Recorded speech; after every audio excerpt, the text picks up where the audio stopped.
Hello all, my name is Piotr and I build rock guitars.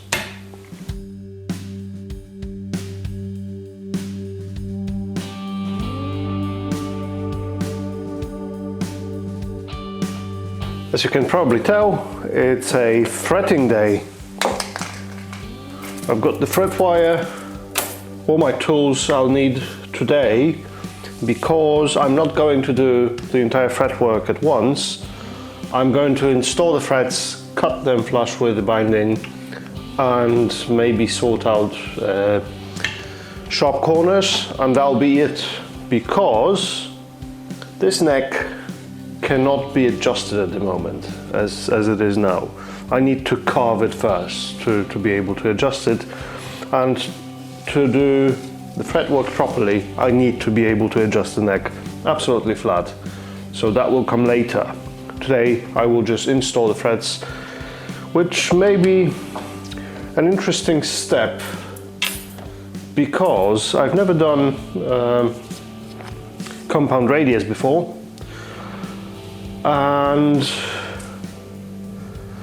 yeah, so normally I would find the radius, bend the entire wire I need to one radius, and then cut the frets.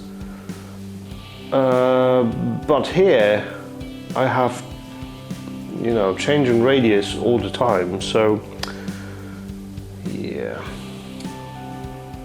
not sure how I'm gonna measure that really.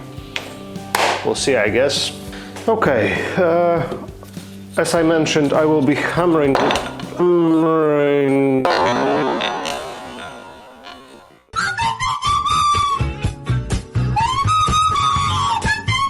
the frets in. I have the drill press, which could be used to press the frets in, but since this is compound radius, yeah, it's all just complicated. I've got a file that I'll use to file the frets flush with the binding. This is my StewMark tool to cut the tangs, two different files. I'm not gonna need this one. I'm only going to do ends and the cutters to cut the fret to size. So the first thing I need to do is to bend the fret wire. I've got 4 lengths. I'm probably going to use only 3. I have the bending jig, fret bending jig, and I need to bend the wire to a tighter radius than the first fret. This is because it will be much easier to push the fret in or hammer the fret in when it's overbent by hammering the ends first and then the middle, so it spreads out in the fret slot, rather than hammering the straight fret and trying to bend it to the correct size. This almost guarantees lifting fret ends. So to avoid that, I'm going to overbend the fret wire slightly. Okay, so this is the bending jig. It's adjustable. I can lift the top wheel or drop it depending on the radius, and I can sneak up on the radius that I need. So maybe you can see now, this fret wire is relatively straight compared to the fretboard. So I'm going to bend it slightly,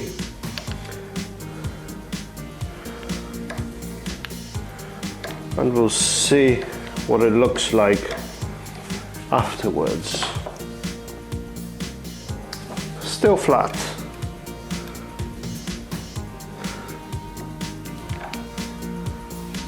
So I adjusted the wheel a little bit lower, just a tiny bit. Don't need big movements at once. I can do it in multiple steps. Some would argue that doing that in multiple steps hardens the fret wire a bit by just working it. I don't have a problem with that. It's a good thing to harden the fret wire. This is just a nickel silver fret wire. So it's not particularly hard, it's just your standard fret wire.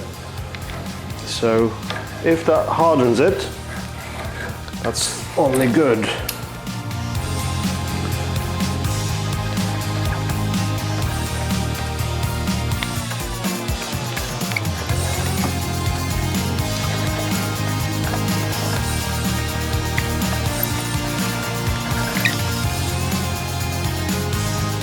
This is exactly the radius of the first fret, so I need to overbend it just slightly so that I don't struggle with the fret ends just a tiny bit.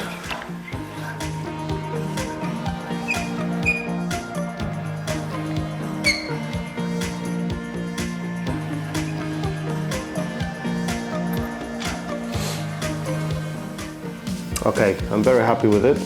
I'm not sure if you'll be able to see that. Let's try that. This is the radius of the neck, and here is the radius of the thread on the first thread. And it's slightly tighter than fretboard radius. Actually, I could go even further, tiny bit further. You can see the gap in the middle, right? So the fret is resting on either side of the fretboard and the center is lifted. So it's got a slightly tighter radius than the fretboard, which is exactly what I was going for. So this will be my first wire.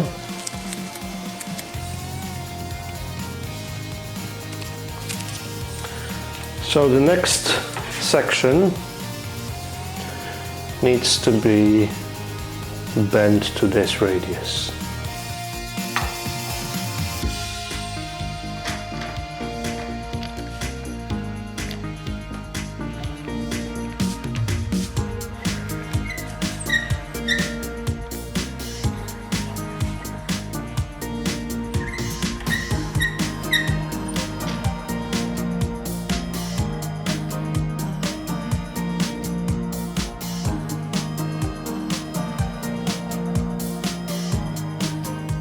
This is almost exactly the radius of the fretboard, so I need to go a bit more than that.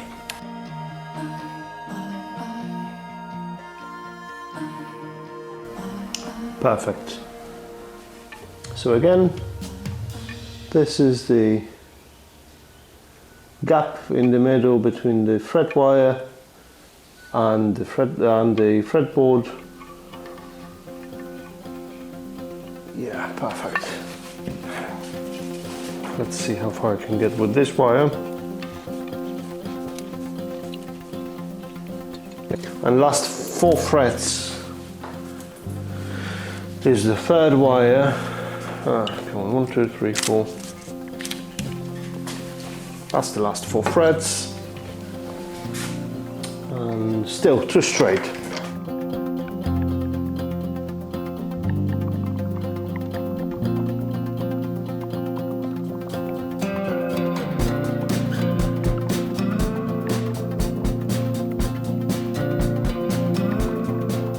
Perfect.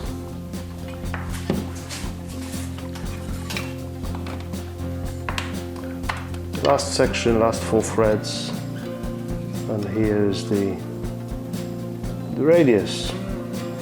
Perfect. Okay, so I have my 3 lengths of fret wire. I've got the block to put the wire in, and I need to cut them to size now.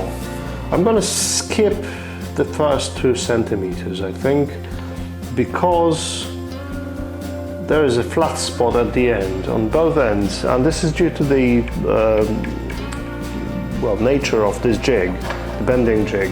It doesn't reach all the way, and it will not bend the entire length of the wire, unfortunately.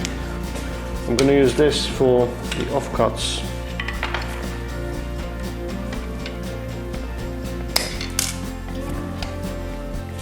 Same with the other end.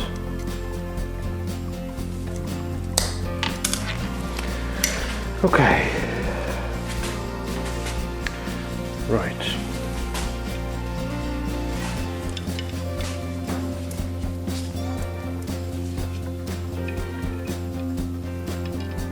I'm going to leave a small overhang, not too much. This is 2.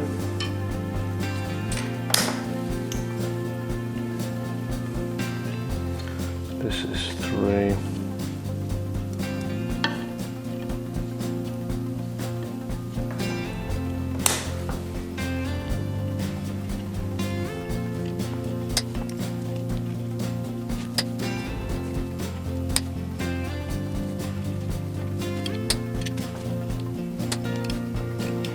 Perfect, 9 frets, and the radius is perfect, fantastic.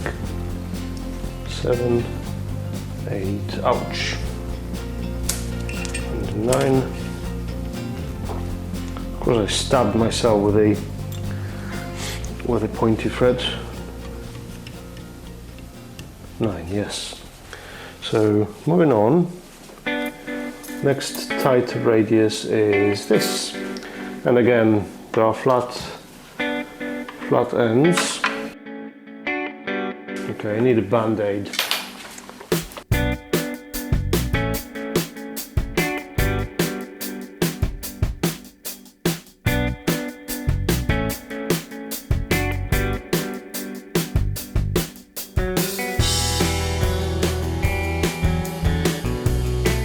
Perfect.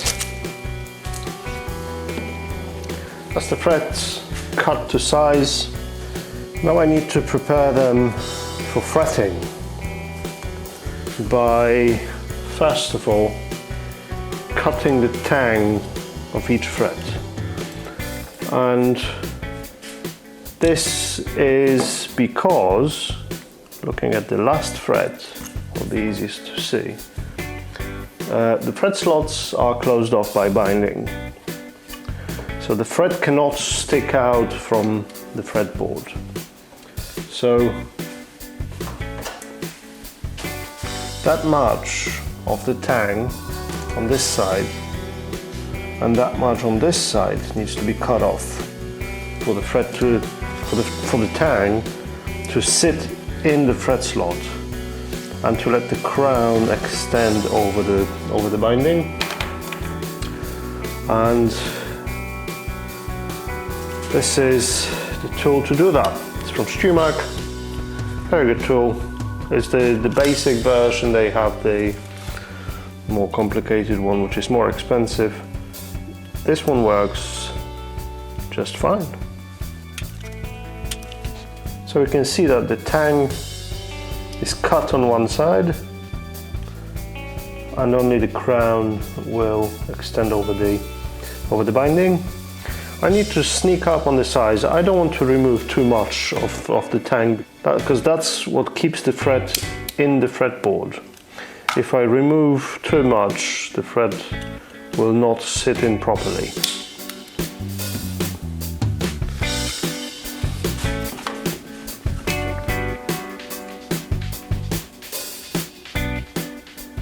Almost, a tiny bit more.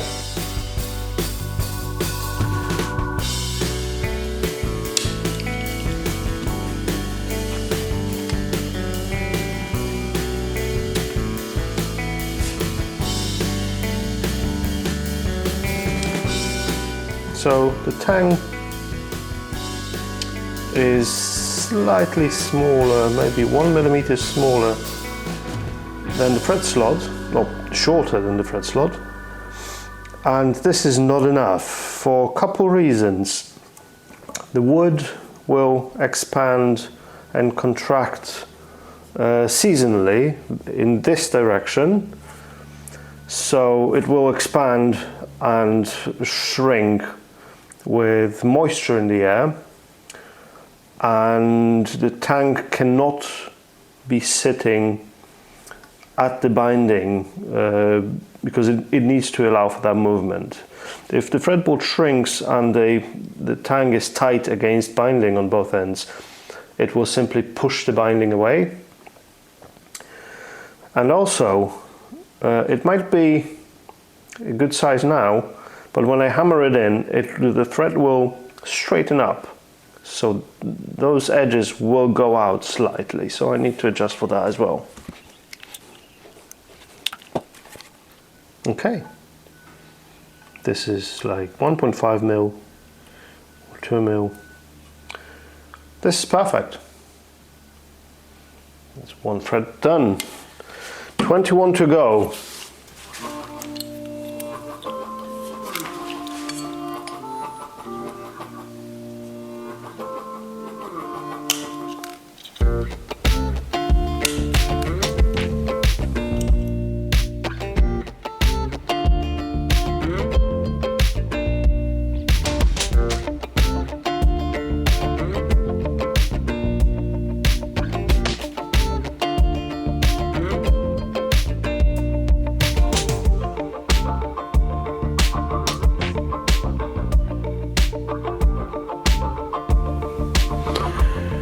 Now this one is very long for the thread slot. I'm going to cut it off because I don't need such a long thread, and it will only make it easier to cut the thread tang if it's not hanging off that much.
Okay.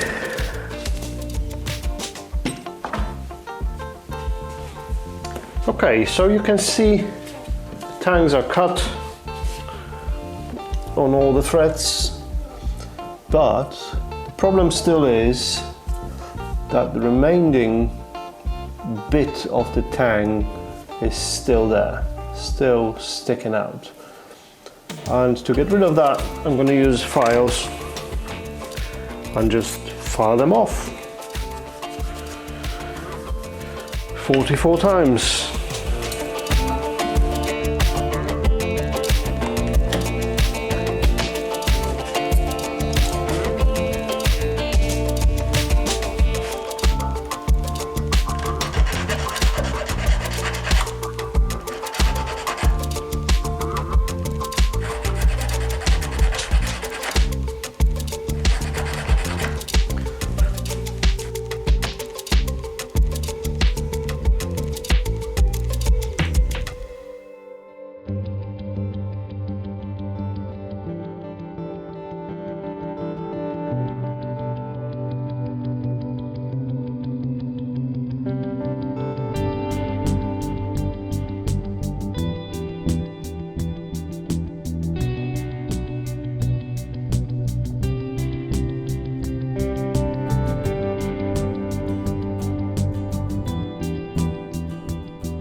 Okay, and the last step before installing the frets is cleaning them up with a lighter fluid or anything really. They can be greasy. They can be greasy.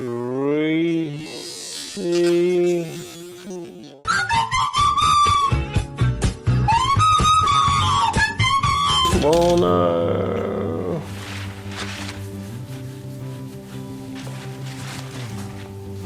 Okay.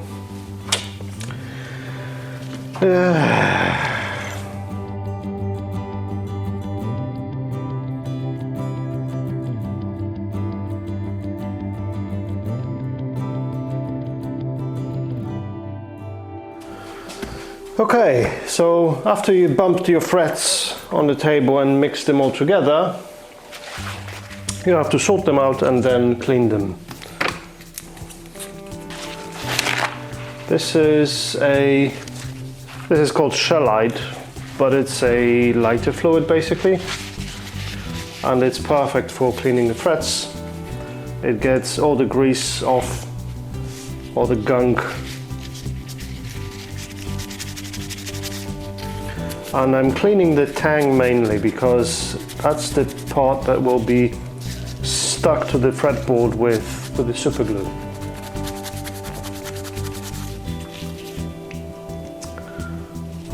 The purpose of the superglue is not just to stick the fret in. Technically you should be able to thread the neck without using any glue, and many people do that. It's not a necessary step. I like to do it because superglue fills any little gaps within the fret slot, and since it's not machine cut, it's all handmade,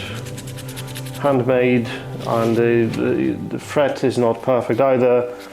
It does not fit 100%, and there are tiny gaps in between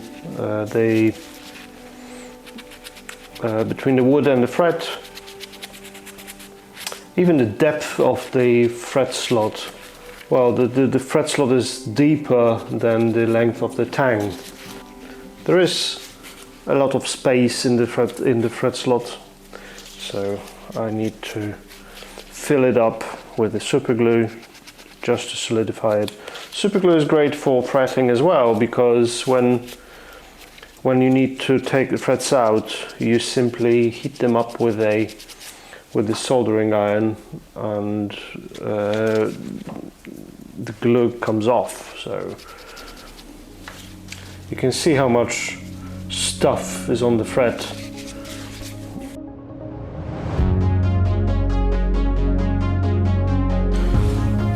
Last check of the fret slots.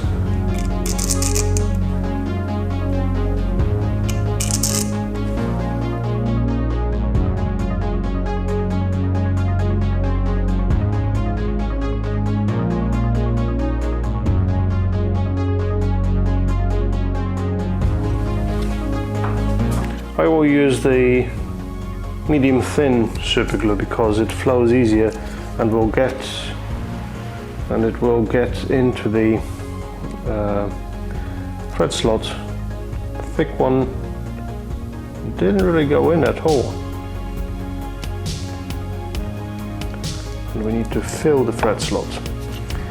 Okay, now the fret.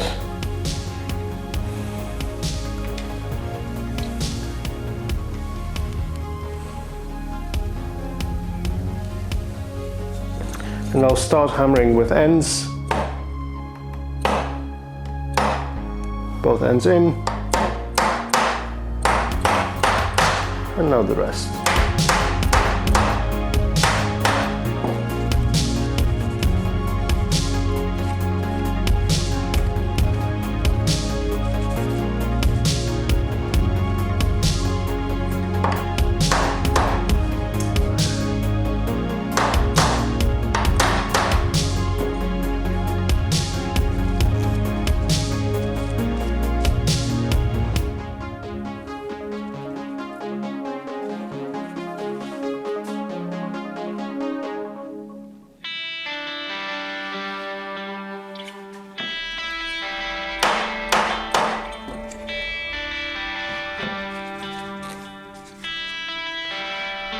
yeah, now I need to repeat it 21 times.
I'm going to leave it like that for now, for the glue to dry.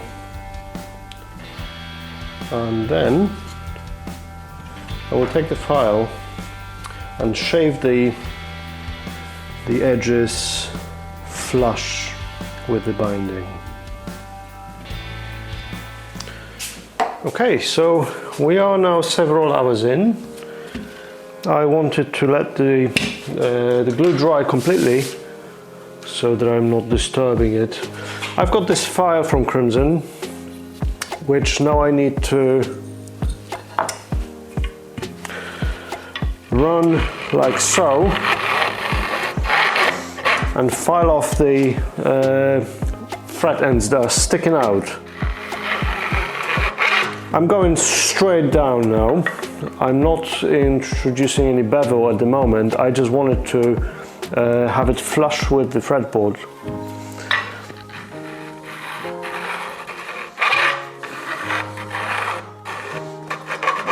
And you can see when it's done, because you stop shaving frets and start maybe not shaving, but gliding on the fretboard.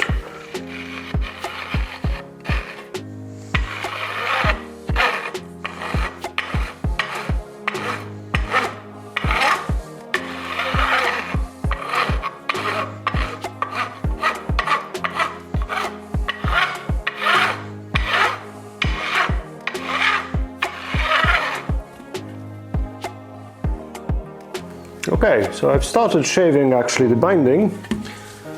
I will get a sanding beam with 240, no this is 80, 150 sandpaper, just to clean it up a bit.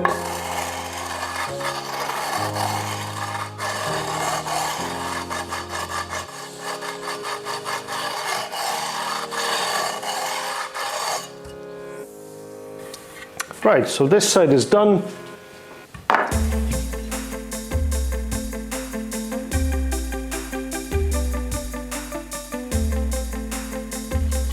Lovely. I will be sanding it anyways.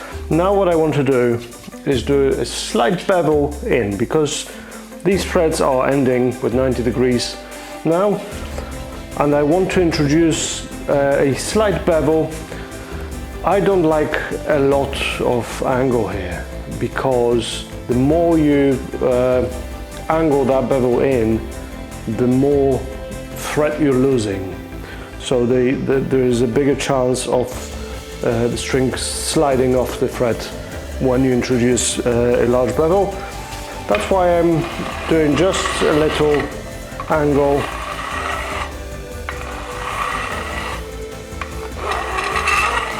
I don't know exactly what angle it is, I'm not measuring it, I'm doing it by eye.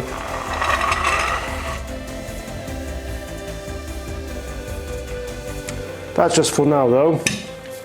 I will be fixing it all up and finalizing the angle later on when I'm doing the fretwork, the actual fretwork.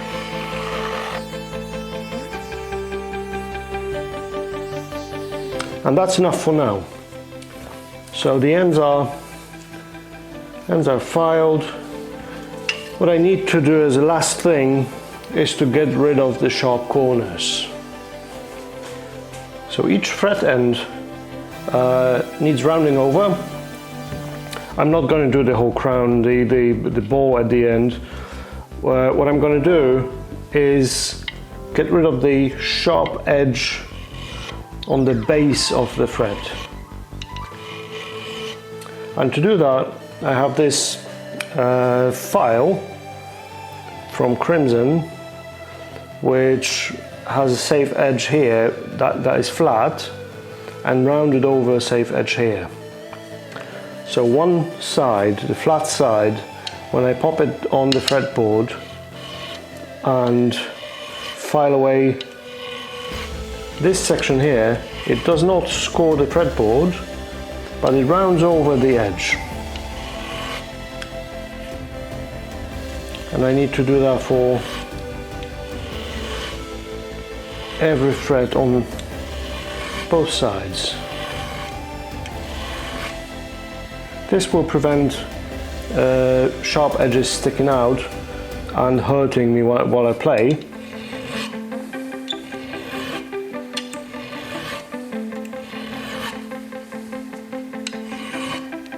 And again, I'm doing everything by eye at this stage. It will be all finalized once I get to the point of doing fretwork.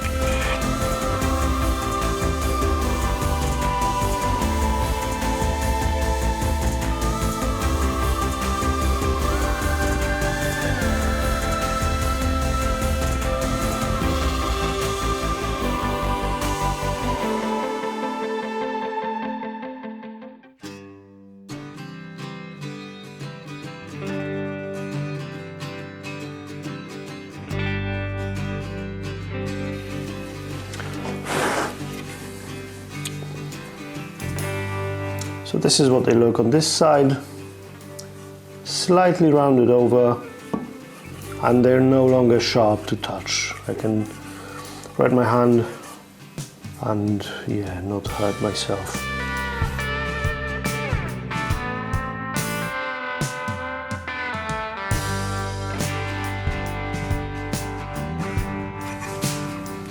Okay, and that's the other side done. Not pretty, far from it actually, but that's not the point of this stage. They need to be in and flush with the fretboard.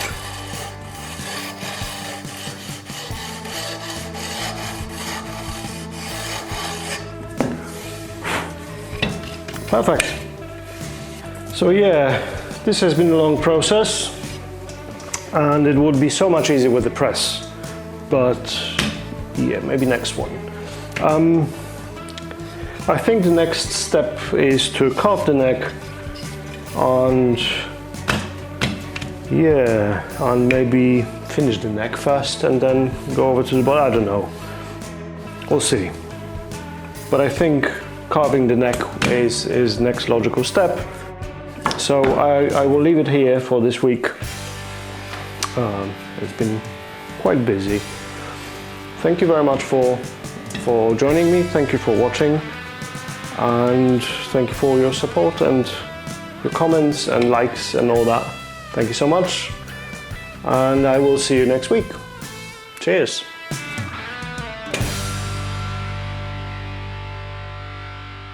Love you, bye.